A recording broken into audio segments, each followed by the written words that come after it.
आज हम सुनेंगे शिष्टाचार का वर्णन। मार्कंडेय जी कहते हैं, धर्मव्याध का उपयुक्त उपदेश सुनकर कौशिक ब्राह्मण ने उससे पूछा, नरश्रेष्ठ, मुझे शिष्ट पुरुषों के आचार का ज्ञान कैसे हो? तुम ही मुझसे शिष्टों के व्यवहार का यथार्थ रीति से वर्णन करो। व्याध बोला, ब्राह्मण, यज्ञ, तप, दान, वेदों का स्वाध्याय और सत्य भाषण, ये 5 बातें शिष्ट पुरुषों के व्यवहार में सदा रहते हैं।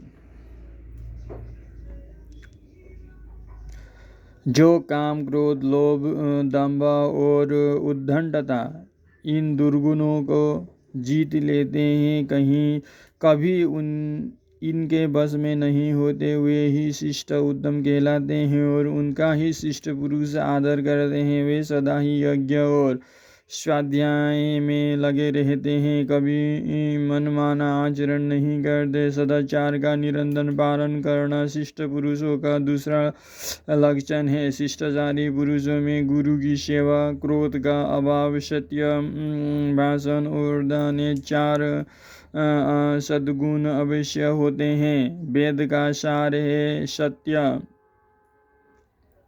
सत्य का सार है इंद्रिय संयम और इंद्रिय संगम का सार है त्याग। यह त्याग शिष्ट पुरुषों में सदा विद्यमान रहता है। जो शिष्ट है वो सदा ही नियमित जीवन व्यतीत करते हैं, धर्म के मार्ग पर ही चलते हैं, गुरु की आज्ञा का पालन करते रहते हैं। इसीलिए हे प्यारे, तुम धर्म की मर्यादा भंग करने वाले नास्तिक, पापी और निर्दयी पुरुषों का संग छोड़ दो। सदा धार्मिक पुरुषों की सेवा में रहो। यह शरीर एक नदी है, 5 इंद्रियां इसमें जल है, काम और लोभ रूपी मगर इसके भीतर भरे पड़े हैं। जन्म मरण के दुर्गम प्रदेश में यह नदी बह रही है। तुम धैर्य की नाव पर बैठो और इसके दुर्गम स्थानों, जन्मादि क्लेशों को पार कर जाओ। जैसे कोई भी रंग सफ़ेद कपड़े पर ही अच्छी तरह खिलता है, उसी प्रकार शिष्टाचार का पालन करने वाले पुरुष में ही क्रमशः संचित किया हुआ कर्म और ज्ञान रूप महान धर्म भलीभांति प्रकाशित होता है। अहिंसा और सत्य, इनसे ही संपूर्ण जीवों का कल्याण होता है। अहिंसा सबसे महान धर्म है, परंतु उसकी प्रतिष्ठा है सत्य में। सत्य के आधार पर ही श्रेष्ठ पुरुषों के सभी कार्य आरंभ होते हैं।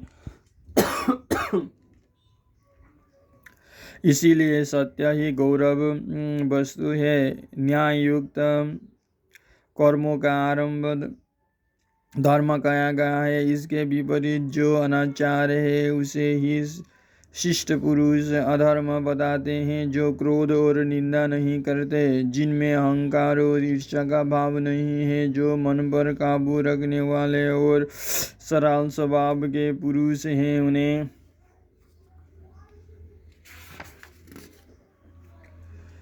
उन्हें शिष्टाचारी कहते हैं।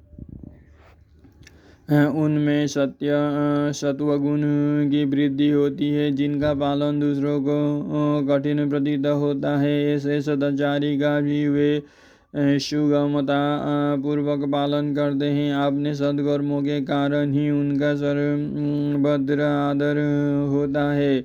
उनके हाथ से कभी हिंसा आदि घोर कर्म नहीं होते।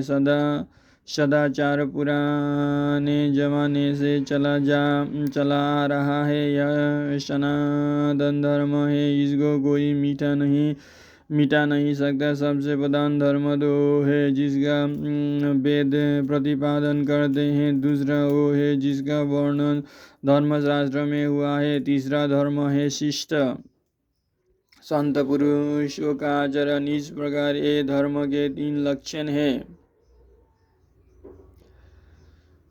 विद्याओं में पारंगत होना, तीर्थों में स्नान करना तथा क्षमा, सत्य, कोमलता और पवित्रता आदि सद्गुणों का संचय श्रेष्ठ पुरुषों के ही आचरण में देखा जाता है, जो सब पर दया करते हैं, किसी का भी नहीं दुखाते, कभी कठोर वचन नहीं बोलते, वे ही संत या शिष्ट पुरुष हैं जिन्हें शुभ शुभ कर्मों के परिणाम का ज्ञान है, जो न्याय प्रिय, सद्गुणी, संपूर्ण जगत के हितैषी और सदा सम्मान घर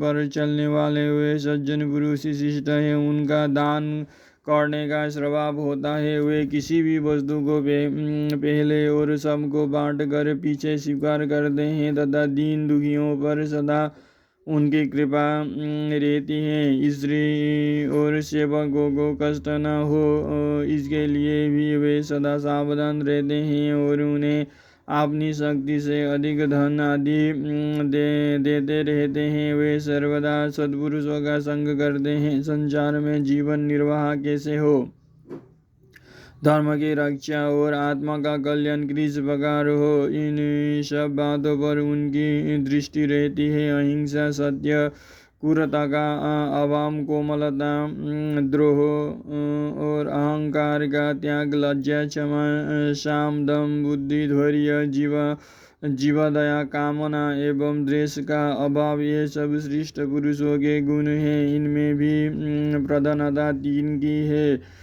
किसी से द्रोह न करो, दान करता रहे और सत्य बोले, शांति, संतोष और मीठे वचन, ये भी शिष्ट पुरुषों के गुण हैं। इस प्रकार शिष्टों के आचार व्यवहार का पालन करने वाले मनुष्य महान भय से मुक्त हो जाते हैं। हे ब्राह्मण, इस प्रकार जैसा मैंने सुना और जाना है, उसके अनुसार शिष्टों के आचार का तुमसे वर्णन किया है।